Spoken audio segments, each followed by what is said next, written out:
Bonsoir, ici Michel Barrette. Vous savez, ce soir, c'est une soirée très spéciale car c'est le 100e épisode de Kilomètre-Heure. Et on est quand même conscient que c'est le public qui décide de la longévité d'une émission. Alors, on vous remercie de nous accueillir comme ça dans votre salon. On n'est quand même pas de la visite ben collante parce qu'on est là quand même juste une demi-heure. Quoi qu'on est là à toutes les semaines. Alors, c'est pour ça que du fond du cœur, on aimerait vous dire tous ensemble un beau merci!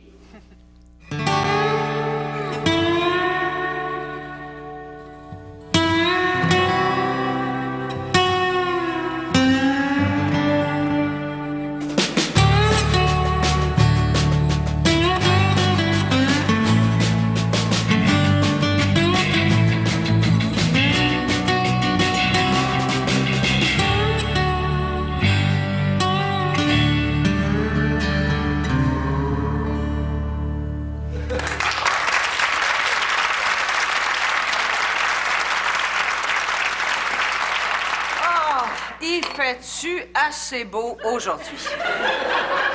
Voyons, Roxane, il mouille, il vente puis il fait frette. Ah, peut-être, mais c'est Cancun dans mon cœur.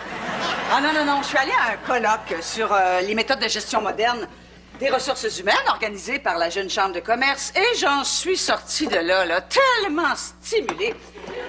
L'idée révolutionnaire qui s'est dégagée de ce week-end, c'est que, oui, parfois, un patron peut se permettre de faire certaines activités sociales avec ses sous-fifres, tout en leur faisant croire que l'échelle sociale n'est peut-être au fond qu'un escabeau.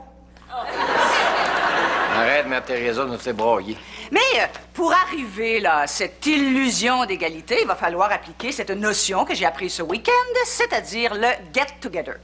Le get-together. Le get-together. Comment ça se dit en français? Ah ben, il n'y a pas de terme français pour décrire le get-together. Ben, se tenir ensemble. Se tenir ensemble? Ben non. Je voudrais quand même pas que le monde pense que je me tiens avec vous autres. C'est quoi la différence, d'abord? C'est en anglais. Puis, Ben, c'est que dans le monde des affaires, ma petite Sylvie, l'anglais définit de façon beaucoup plus précise ce que tu veux exprimer. Hein? Par exemple, faire des affaires, c'est flou, ça. On peut faire un paquet d'affaires. Toi, par exemple, écouter la télé, toi, sortir les vidanges, lui faire du petit point. Hein? Mais quand tu fais de la business, c'est clair, tu fais de l'argent. tu sais, dans le fond, Denis, elle a peut-être raison pour ce qui est de l'anglais. Tu penses? Ben, pourquoi est-ce qu'on perdrait notre temps à dire à Roxane qu'elle est froide ou pas fine, alors qu'on exprimerait de façon beaucoup plus précise qu'on pense d'elle en la traitant de bitch? Oh. En tout cas, tout ça pour dire, là, qu'il va falloir se trouver une occasion de faire une activité sociale ensemble. Oui, Roxane, on a de la misère à s'endurer ici. Qui, au bureau, a le goût qu'on se voit en dehors des heures de travail? Hein? Ben...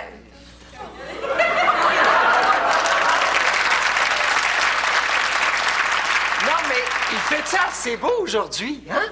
Voyons, Jean-Louis, il mouille, il vente puis il fait frette. Ah, peut-être, mais c'est caillou coco dans mon cœur. Mais qu'est-ce qui te rend si heureux, là, Jean-Louis? Ah ben, la même chose que d'habitude, hein? La joie du travail et le plaisir de vous revoir, tous. Bon, tu vois, on n'est pas tous comme toi, Denis.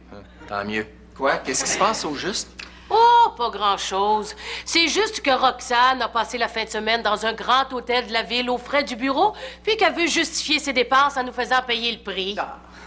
Je comprends pas. Non, ce que Sylvie essaie d'exprimer, là, c'est qu'en tant que gestionnaire soucieuse d'améliorer les relations de travail entre les employés, j'ai décidé d'appliquer la méthode de management que j'ai appris ce week-end, c'est-à-dire le get-together. Le get-together? Le get-together. Puis qu'est-ce que ça veut dire? Ça veut dire que Roxane veut nous faire des patentes ensemble en dehors du bureau. Oh, hey, quelle bonne idée! Quand est-ce qu'on fait ça? Hey, Romain! Hey, Denis! Une petite frette, mon Denis? Oui, donc. Sacrifice, m'as-tu vu le char, là? T'es-tu rendu dans l'eau de gamme? Ah, t'as remarqué? Il me semble que ça te ressemble pas, ce genre de client-là. Là. Eh bien, Denis, figure-toi donc que je compte maintenant parmi ma clientèle un disciple de Thémis. Un quoi? Un avocat, Denis, regarde, j'ai sa carte. Me Jean-Yves Dufault. C'est pas me, c'est maître. Non, regarde, c'est me, regarde, c'est écrit. Lis comme faut, Denis. Jamais. Le me, là, c'est une abréviation qui veut dire maître. Ben oui, mais pourquoi il écrit maître, là? Il est pas maître, il est avocat. Je cherche pas à comprendre. Comment ça, tu l'as rencontré? Ben, imagine-toi donc qu'il est tombé en panne pas loin d'ici, fait qu'il m'a amené son char afin que je le répare, que j'effectue une inspection complète et que j'ajuste ce qui n'allait pas. Ah, hein? Non, je comprends bien, tu es en train d'y monter toute une facture. Denis Charest, un peu de respect, c'est de mon ami dont tu parles, là. Oh oui, c'est vrai. Toi, t'es garagiste, lui, il est avocat, puis c'est connu 2 voleurs, ça se vole pas entre eux autres, hein? Denis, cesse tes insinuations malsaines. Nous en sommes venus à un accord honorable entre 2 professions respectables comme sont le droit et le garagisme. Ouais? Quelle sorte d'accord? Eh bien, imagine-toi donc qu'il m'a proposé une entente incroyable. J'y répare son char gratuitement, puis lui, en échange, il m'offre ses services d'avocat gratuitement. Ah, une espèce de troc. Non, non, c'est pas un truck, c'est un char. Non, je veux dire comme un échange de services. Ah, ouais, c'est ça. Pourquoi tu fais ça? Parce que t'as pas besoin d'un avocat. Ah, là, t'es jaloux parce que t'en as pas d'amis avocats, toi, hein? Non, j'en ai pas d'amis avocats, puis j'en veux pas d'amis avocats. Moi, quelqu'un qui me charge 100$ de l'heure puis s'habille en robe pour aller travailler, je trosse pas ça. Ouais. Pourtant, ça pourrait être utile un jour, Denis. Peut-être. Que se passe-t-il, Denis? Serais-tu tourmenté par des problèmes quelconques? Non, c'est juste que j'ai reçu ça. Et qu'est-ce? Qu'est-ce? Faut que j'aille en cours. On me demande d'être juré. Que c'est ça? Madame Roxane Tremblay, domiciliée au Galerin, chemin de l'île des Sœurs, est priée de se présenter. Quoi? Roxane, je veux dire que je pense que je pourrais pas faire partie de votre get-together. Bon. Il s'est trouvé une défaite. Laisse-moi deviner. Attends. Oh, ta grand-mère est morte.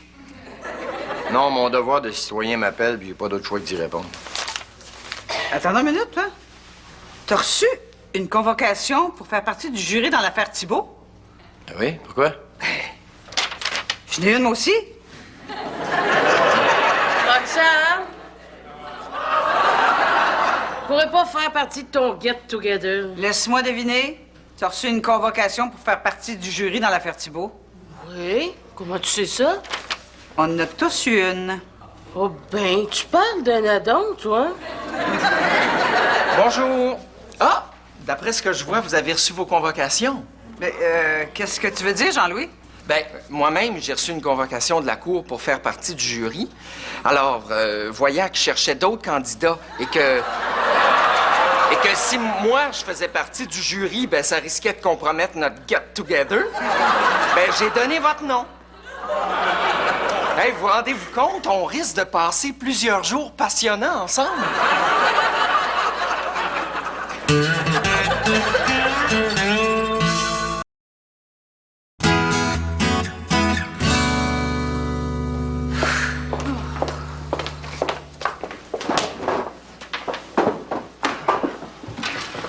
Es-tu contente de ton get-together? Ah, 2 semaines à se taper un procès plate à mort. tourne pas le fer dans la plaie, OK? De toute façon, on ne devrait pas rester si ben longtemps. C'est assez évident que ce gars-là est coupable. Hein? Ben là, mais ça...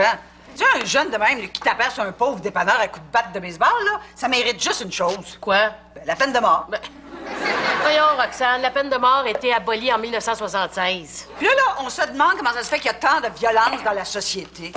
Bon, ben là, trêve de bavardage, on passe tout au vote? Quel vote? Ben, le vote par lequel on va déterminer s'il est coupable ou non. Non, Jean-Louis. Et jury numéro 8. Non. Ici, je suis pas Jean-Louis Dubuc, je suis le jury numéro 8. OK. Alors, jury numéro 8, me semble c'est assez évident que ce gars-là est coupable, hein? Ah, peut-être dans ton esprit, mais je crois qu'il faut demander l'avis de nos confrères afin de rechercher, et là, je cite le juge dans l'adresse qu'il nous a faite, un verdict unanime et hors de tout doute raisonnable. Bon. On y va-tu, là? On a d'autres choses à faire. Hey, bon, ben, t'as raison. Alors, ceux qui pensent que Thibault est coupable, là, levez la main.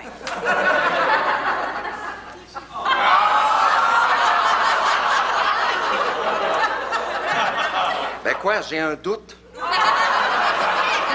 mais je suis sûre qu'il est pas raisonnable.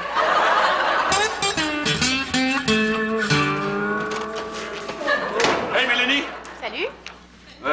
T'as donc bien l'air énervé. Qu'est-ce qui se passe? Ah, rien. Ton père est pas là? Non, il est à la cour. Ah, c'est bien de trouver. Puis Nico, lui? Ah, il est pas encore revenu de l'école? Pourquoi? Non, c'est parce que j'aurais besoin de ses services d'aviseur légal, mettons. Bon, qu'est-ce que t'as encore fait? Rien.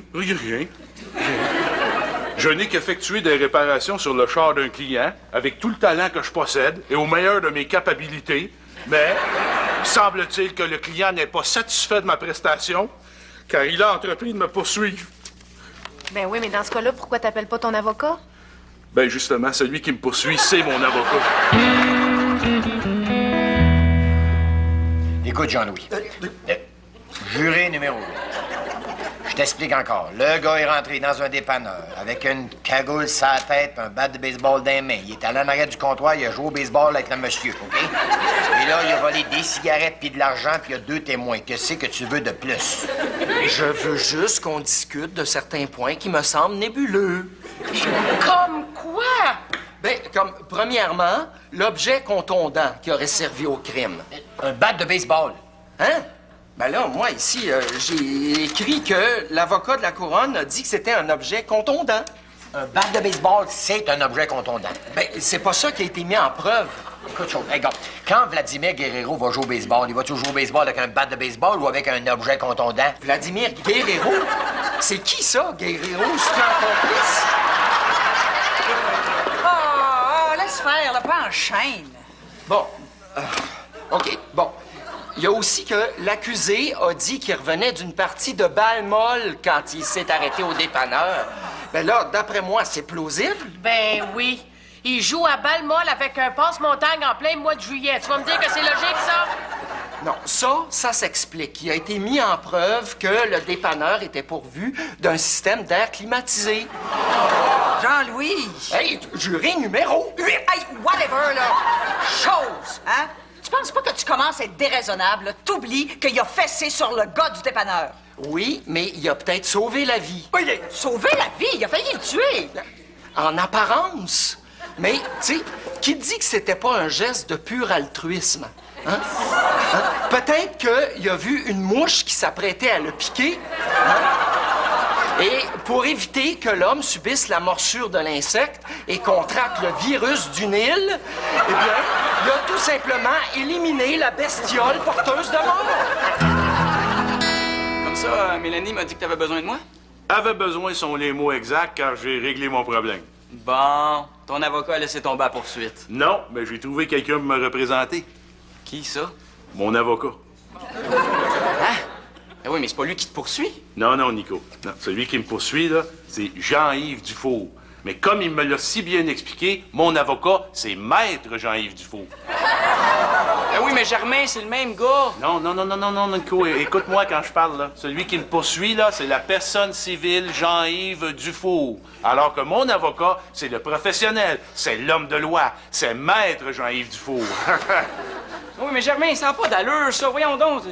Regarde, par exemple, là, quand tu vas arriver en cour, comment ton avocat, Maître Jean-Yves Dufour, va faire pour interroger Jean-Yves Dufour, le citoyen? Ça sera pas un problème, ça.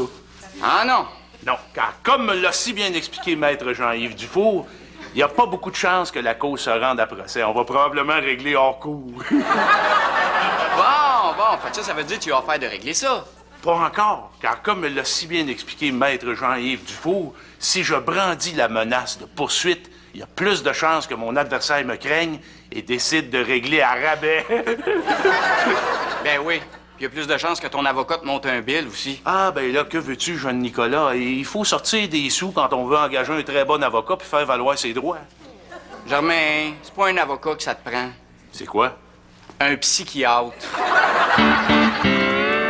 Jean-Louis, tes arguments, ça se tient pas. Juré, Ta gueule! Bon, de toute façon, là, moi, j'en ai assez d'être ici. On décide-tu quelque chose? Hey, bonne idée.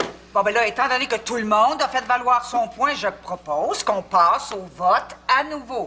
je préférais, pour ce deuxième vote, que ce soit un vote secret afin que personne n'influence les autres. Jean-Louis, ferme tes yeux, ça va faire pareil. Qui est-ce qui pense que Thibault est non coupable? Hey, le moron a dit non coupable. Ben oui, je le sais, mais vous m'avez convaincu qu'il était coupable avec votre argumentation.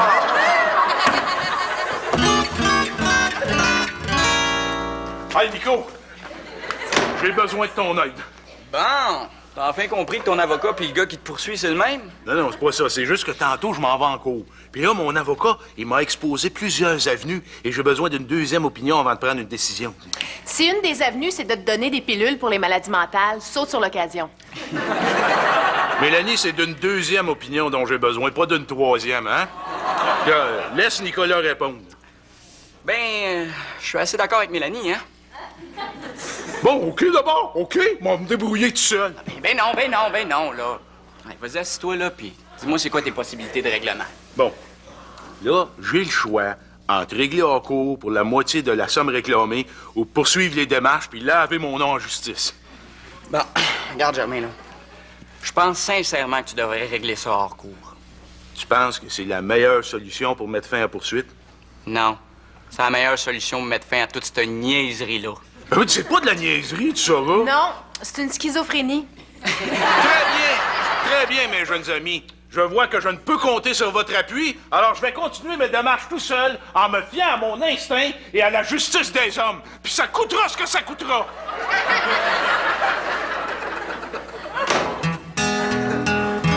Sérieux? Vous m'avez convaincu avec vos arguments. J'ai réalisé en vous écoutant que c'était absurde de laisser un récidiviste en liberté. Donc, tu penses qu'il est coupable? Oui. Bon, hey, on va rendre notre décision, là. Coupable à tous les chefs d'accusation. Attends. Qu'est-ce qu'il y a encore?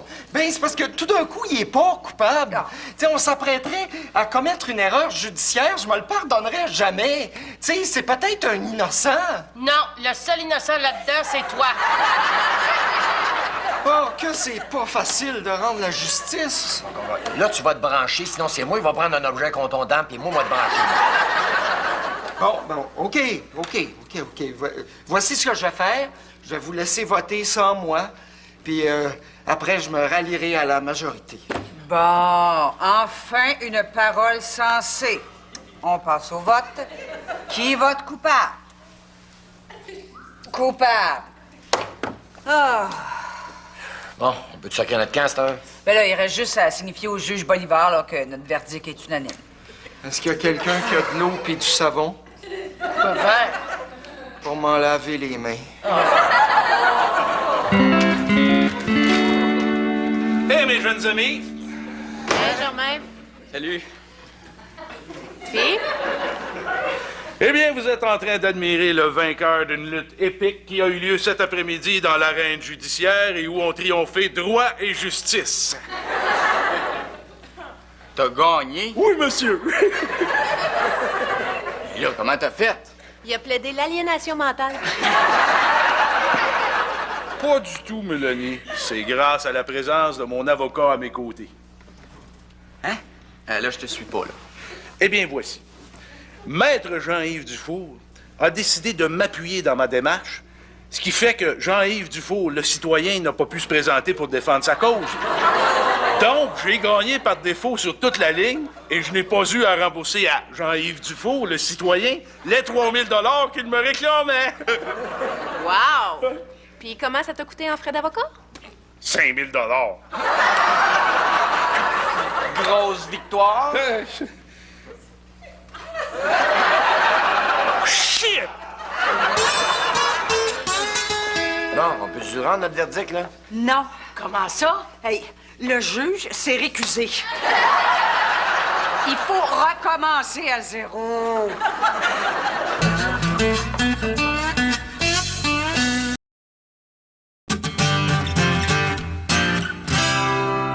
Ah. Bon, enfin fini cette patente-là. Ouais, mais moi, je suis un peu déçu. Déçu de quoi?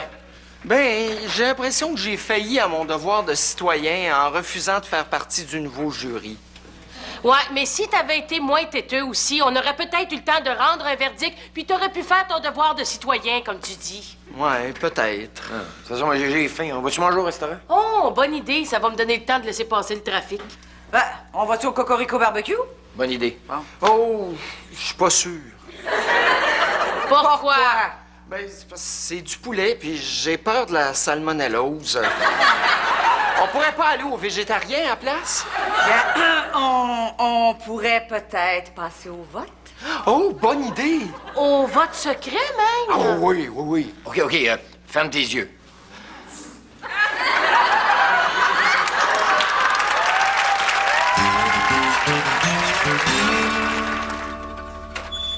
Hé, Germain! Hey, Denis! Une petite frette, mon Denis!